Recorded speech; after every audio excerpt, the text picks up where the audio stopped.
When trying to establish someone as an intimidating figure in your story, it is important to have the audience see directly what makes them so strong. One great example of this is seen within Jujutsu Kaisen, and more specifically Satoru Gojo, who not only talks a big game, but can also directly back it up, as Gojo's limitless curse technique, mixed together with his family's genetic six eyes, made most antagonists of the series consider his presence to be a total lose scenario, and spent the first chunk of the series trying to get rid of him. From most people's perspective, Gojo was essentially untouchable, and then Toji Fushiguro drove a knife through his neck.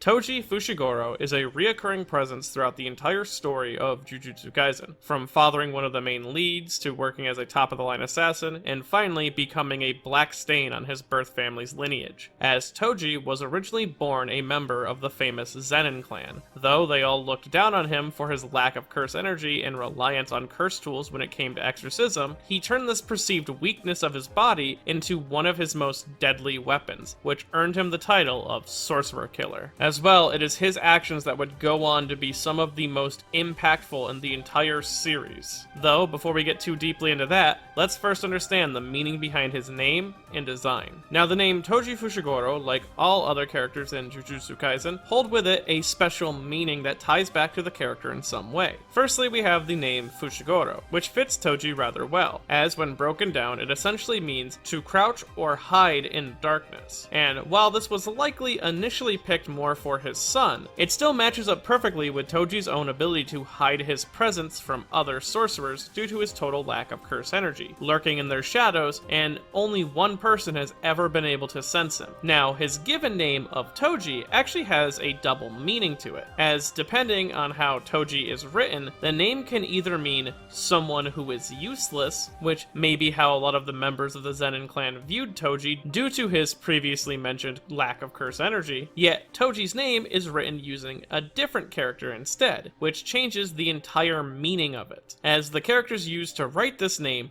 translate roughly to an extreme state of being, which clearly matches up well with Toji's own heavenly restriction, as while he is completely deprived of all curse energy, in return it has honed all 5 of his major senses to such an extreme state that he is beyond peak human levels, with a natural speed and power that clocks in around Sukuna's. As well, Toji's reflexes are honed to such an insane degree that he can feel out curses without actually being able to perceive them, meaning that he requires no special assistance from tools like cursed glasses in order to fight a curse. And it's this sixth sense of his that could actually tie back into the concept of the third eye in Buddhist tradition, though I'll discuss that a little bit more into detail later into the video. Now, thanks to Toji's restricted body, it allowed him to quickly master multiple forms of martial arts, being an expert in hand-to-hand combat and shaping his body itself into a deadly weapon, which is represented best in his natural combat uniform of a tight-fitting compress shirt, training pants from a martial arts gi, and of course kung fu shoes. All elements of this design highlight his physical abilities, while also all being reasonably affordable. Toji doesn't waste money on looks. He also has a notable scar on the side of his mouth, which actually comes from youth, as due to his perceived weakness, members of the Zenon clan would often physically abuse Toji and force him to fend for his life in a disciplinary arena full of cursed spirits without any means to defend himself, which for any other type of person, this would essentially be a death sentence, as those without proper curse energy control cannot see or even touch spirits, let alone harm them. As well, only curse energy can exorcise curses. Yet, Toji somehow managed to survive through all these grueling torture sessions, and this helped not only hone his body to recognize cursed spirits, but eventually ingrained in him the value of cursed tools, which he would then go on to utilize to their fullest, being able to buy up special grade tools whenever he had the money for them, and then storing them away into a specially trained cursed spirit, an invisible gut curse, who actually became quite affectionate towards Toji after he raised it like a pet. Now, speaking of this invisible gut curse, it actually resembles the Nen Exorcist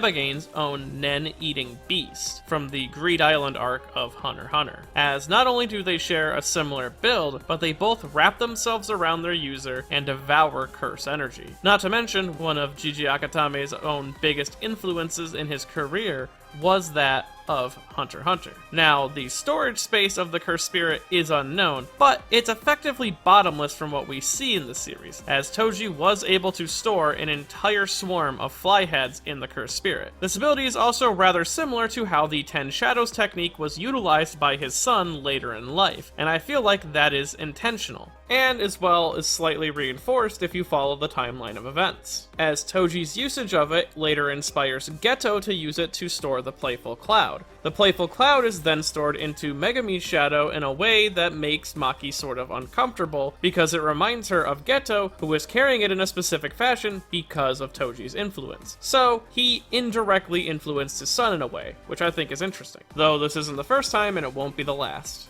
Toji also seemingly can communicate with the Invisible Gut in some way, as Toji can also seemingly command this cursed spirit to release specific items or cursed objects whenever he needs them. Now, onto the weapons that he stores within the creature itself, as they are all rather interesting in their own right. Starting first with the more mundane equipment like swords, knives, and of course a gun, because Toji understands that in a world of natural-born talent, you work smarter, not harder, and 9mm might kill the body, but 45 ACP kills the soul. Now, aside from those weapons, he also has quite a few expensive curse tools as well, starting first with one of his best options, the Split Soul Katana, which is a unique special grade tool that takes the form of a sword-length knife with a fur-like tsuba. The blade itself also reminds me a bit of a thinner Zangetsu from Bleach, which would make sense as another one of the big influences on Jujutsu Kaisen was Bleach, though this one I admit is more likely an unintentional coincidence. Now, the technique this blade holds within it is one that allows it to cut through anything, no matter the hardness or substance. Be it cursed spirit or human, the Split Soul's blade will reach them, with the only requirement of the weapon being that the wielder is someone who is enlightened and can perceive such things as the souls of inorganic objects, which Toji had accomplished long before acquiring the weapon itself. As well, the blade's power is very well respected and had run him a pretty hefty sum of 500 million yen back in 2005. Now, the sword's power and ability have me believing that this weapon in itself is inspired by the Zanpakuto of Bleach fame, but also just legendary swords throughout history, like Roland's Durandal or the Norse Tyrfing, or honestly any weapon that has a cutting property that is respected in legends. Now, following this, we also have a solid utility tool in the form of the Banri no Kusari, or Chain of 10,000 Miles, which is a special grade curse tool that takes the form of a seemingly normal steel chain, though the length of the chain can be extended out to the length of which the user desires most, as long as one end of the chain remains hidden at all times. Now, this ability of the tool was likely created with the intention of either binding cursed spirits or maneuvering around like a ninja's kusarigama, though Toji has adapted to using the massive chain to fight with, as it possesses curse energy and therefore can hurt cursed spirits. As well, it contains a small clip on one of the exposed ends that makes it possible for the wielder to attach another curse item to the chain, which not only allows them to have a nearly endless meteor hammer, but also the previously mentioned kusarigama. Now, the name of this weapon likely comes from one of the famous chain weapons known as the Manri Kusagari, or Chain of 10,000 Power. As well, its endless property is seemingly based on the magic trick of the endless series of ribbons. Though the most powerful tool in Toji's possession is the Inverted Spear of Heaven, a terrifying special grade curse tool that takes the form of a Jitei-shaped dagger with a Magitama handguard. Now, the technique embedded into this weapon is a curse nullifying ability, meaning that anything this tool's blade comes in contact with will instantly have their curse technique cancelled out. Even abilities as powerful as Limitless crumble at the slash of this dagger, making it as greatly sought after as it is feared. Now, this weapon is actually specifically based on a legend in Japanese mythology, that being the Amano Sakahoko, which is the spear tip from the jeweled spear that Izanagi and Izanami used to create the world out of a dense fog that once covered it. This is because the spearhead had the ability to dissolve and disrupt chaos on a primordial level, which explains why it can disable curse energy, given that curse energy is born out of negative emotions, or chaos. Along with this, even though he uses it as a dagger, Toji can get around the spearhead's one weakness, that being range, by attaching it to the aforementioned chain of 10,000 miles, to create a curse-nullifying Kusarigama. Now, I can't imagine that this curse tool cost any less than double what he paid for the split soul katana. And we know he didn't get it from the Zenon clan, as Toji is stated to have gotten all his curse tools after he left. And what would make it so expensive is that it is one of the few curse-nullifying tools known about in Jujutsu Sorcery, with there only existing one other case of this. But it is thanks to this tool that Toji gained the recognition as the Sorcerer Killer Assassin. Well, that tool and his heavenly restricted body. Because you see, while other sorcerers who are born with a specific heavenly restriction are blessed with some sort of superhuman strength, durability, or speed, they still, for the most part, possess a tiny fraction of curse energy. In fact, most people do. No matter how awakened they actually are to curse spirits, everyone has a little bit of curse energy. Well, everyone except for Toji. He has none, which in turn has blessed him with the aforementioned physical boost, but have elevated him to the highest possible limits of a human body, putting him on par physically with the King of Curses, while also being completely invisible to most sorcerers, as he registers no different than a rock on the side of the road when reading curse energy, leaving those he stalks vulnerable to his attacks. This even cloaks him partly from the almighty Gojo family's 6 eyes. As well, this lack of curse energy makes him completely immune to the guaranteed hit effect of domains, as the way those work is they lock onto a target's curse energy and home in on them. As well, he can walk directly through any barrier or curtain created by a sorcerer. This means that almost every tool or trick a sorcerer has to their disposal would be utterly useless when fighting Toji. He is even able to outpace most curse spirits when he really gets going, which of course is what made him the perfect hire to take out a hit on the next star plasma vessel, a young woman named Riko Amane, who was recently put under the protection of 2 of Jujutsu Academy's strongest sorcerers, Satoru Gojo and Suguru Geto. Though, instead of going after them right away, Toji showed that he was a master of tactics when he quickly established a time-sensitive hit on the girl himself, offering up 30 million yen for her head. Though he knew full well that every assassin who would respond to the listing would fail. The purpose of the attacks, instead, was intended to exhaust the sorcerer bodyguards, never letting them feel truly safe, and more importantly, forcing Gojo to overwork himself, running his 6 eyes for multiple days without sleep, so that at the last second, right before the finish line, he could strike. As Toji's form of assassination all derives from the divide and conquer method, breaking down his targets one by removing them and putting them into unfair situations. Though, what makes him exceptionally good at this doesn't actually have to do with any of the tools he has or his body, but more so his mindset. As Toji's life before he was an assassin was nothing but hardships, being looked down on every day for his perceived inferiority, and constantly having to prove himself to his entire family. Eventually, he would just disappear into the background of everyone and slowly develop into less of a person and more of an unstable beast. The leaders of the Zenon family considered every day that he was with them a blessing, as any day his hatred of Jujutsu sorcery, or just the family in general, could cause him to snap, and that would be their undoing. And it was likely around this time that Toji would begin his assassin work on sorcerers, as it was him being born into a powerful curse-using family that he would understand the ins and outs of what makes a sorcerer powerful and all of their weaknesses. One of the best examples of this is the reason that he uses an invisible stomach is because it masks the curse energy of the powerful special grade items that he wields, right up until when he draws them. So it allows him to get a sneak attack on sorcerers who don't know that he's coming. As well, I imagine his gambling hobby would probably originate around this point as well. But while working as an assassin, a boy with the 6 eyes would be born and completely upset the balance of the world, and in such, a hit was placed on him. And I'm sure there was no alternative purpose whatsoever for Toji feeling compelled to go meet with this gifted child himself, as Toji traveled to the Gojo clan's residence to meet up with the newly born prodigy, stalking the young boy as he did everyone else, until baby Gojo did what he never thought was possible. Noticed him. It was this glimpse into the terrifying world of natural-born Jujutsu Jujutsu sorcery that frustrated Toji, and it's this frustration that would continue to well inside him until he finally decided to leave the Zenon clan entirely, a welcome decision by the whole family who saw his leaving as some sort of mercy. And it was here in the real world that Toji would meet up with someone that dragged his darkened heart out of the abyss. A woman who eased his mind with her presence and calmed his soul. This was the young woman with the family name of Fushigoro, who is someone that for the first time saw Toji for his total worth,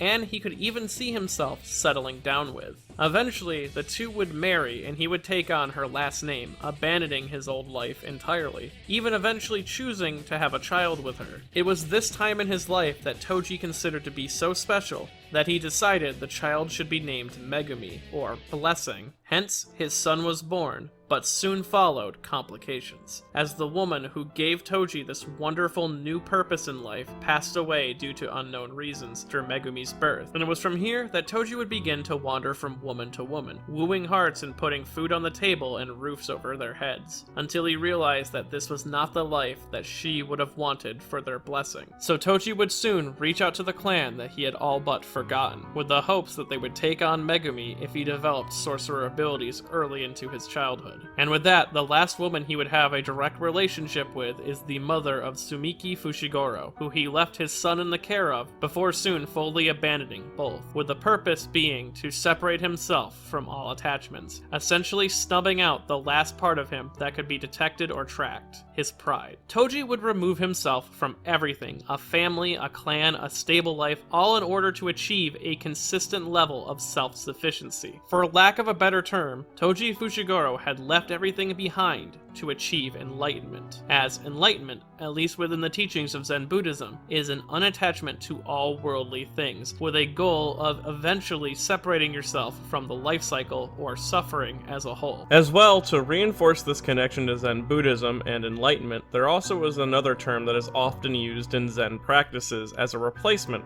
for enlightenment, and this is called Tensho, which means to find your true self. And it's not only something that Toji directly mentions himself in Jujutsu Kaisen, but a Kensho is often also described as a gateway to emptiness or unattachment, and you can view Toji's curse energyless body as his own emptiness that led him to his Kensho.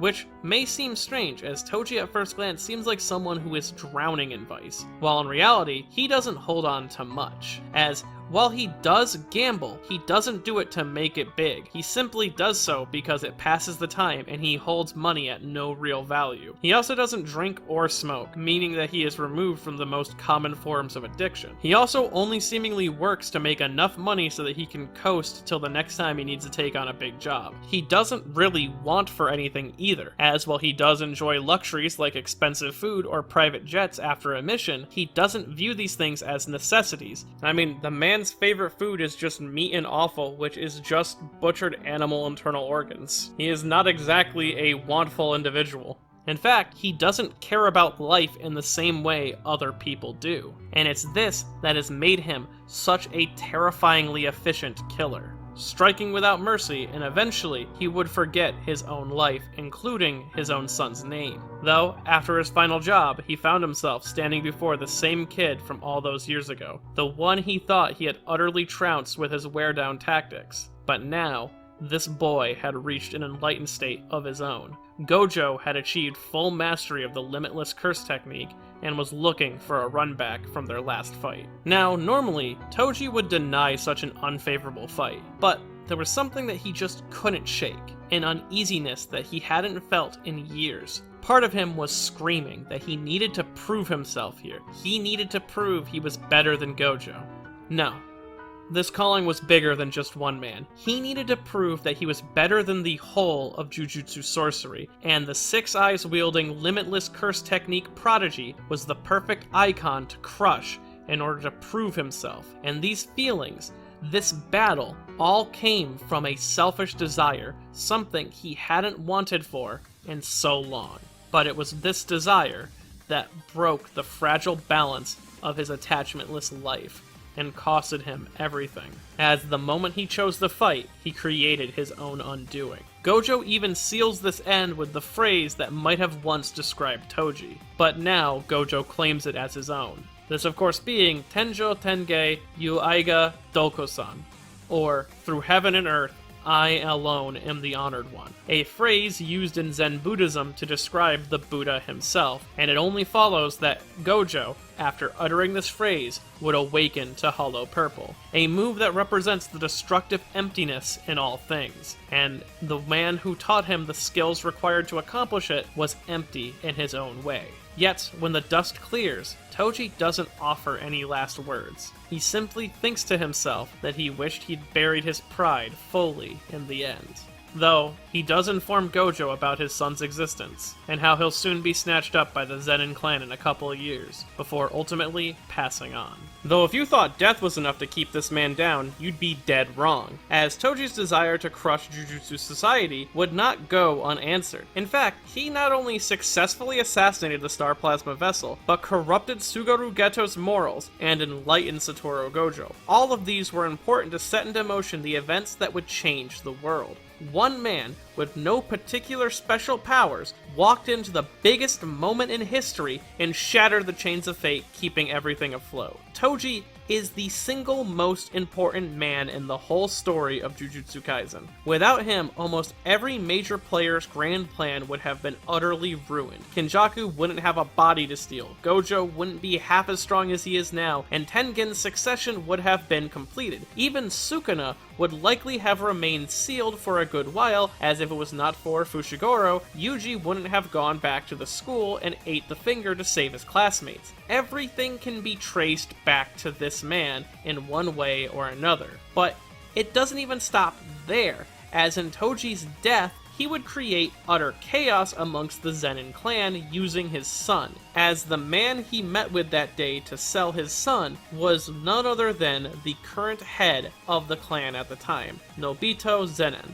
someone who rightfully feared Toji and couldn't help but accept his little wager, one that would grant his son success if things were ever to go south. This bet being, if Satoru Gojo dies or becomes incapacitated by any means, the Zenon clan would directly be inherited by Megumi Fushigoro. Something that Nobito honored so much that he would put it in his will. And this bet may seem to you at the time like one of Toji's Hail Marys, as this was set into place long before he knew that he would have a final duel with Gojo, as he remembered not only his son's name, but was setting up his separation from him. But this would ultimately be the undoing of the whole clan. As well, it might give greater context into why he took up arms to fight Gojo for the second time, as when he assaulted Gojo the first time, it was simply out of business, and he didn't even remember his son's name. But by the end of the fight, he does remember his son and the fact that he's the one who gave him the name Megumi. And such, when he chooses to fight Gojo, it might be born both out of a desire to prove himself as better than the best sorcerer, but also, if he won, or even stalemated with Gojo, this would guarantee that his son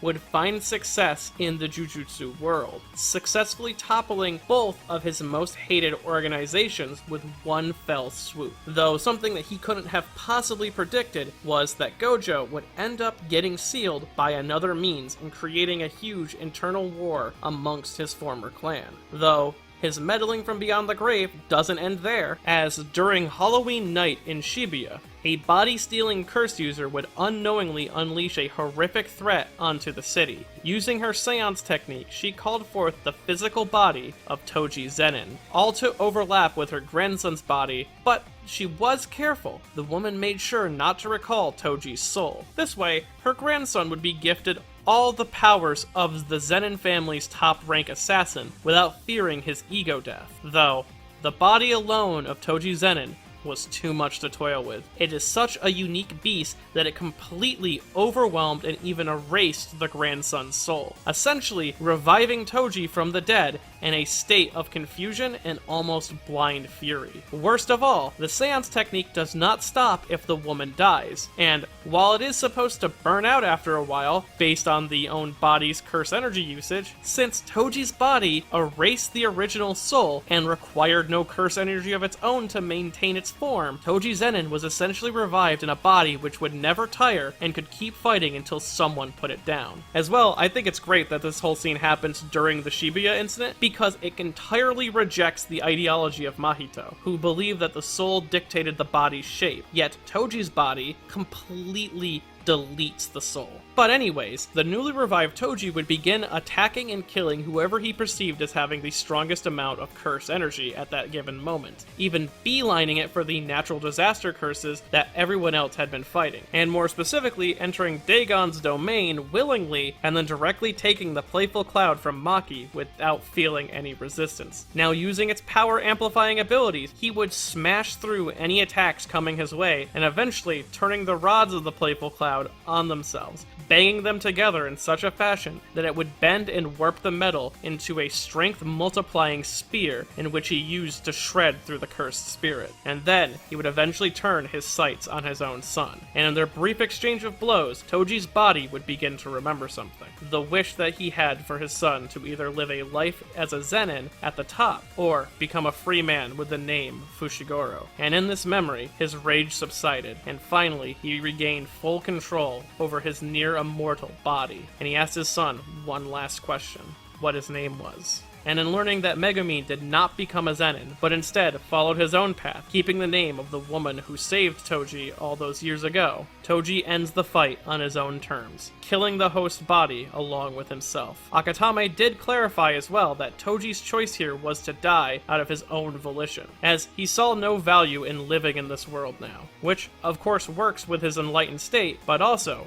because he saw with his own two eyes his son, the last thread that bound him to life, was successful in finding his own path. Toji Fushiguro is one of the best characters in Jujutsu Kaisen's story, if not the most important character in the series, as outside of his sheer strength and intimidation factor, he broke the chains of curse energy and freed the world from the endless cycle of death and rebirth. He is someone whose impact on the world is at the level of or even surpasses Gojo, Kenjaku, and even Sukuna, all without possessing any special powers for himself. And while he strove to live a life of self-reliance, he also always had backup plans to ensure his own son wouldn't turn out like him, either by building a path to freedom with the Fushigoro name, or glory depending on his son's own curse ability development, hell, even adding a final last-second option that centered around Gojo. And it's this connection to Fushigoro as his distant but seemingly caring father that likely stems from Toji being directly inspired by Akatame's own father, saying that his father was a well-kept man, but also kind of a loser.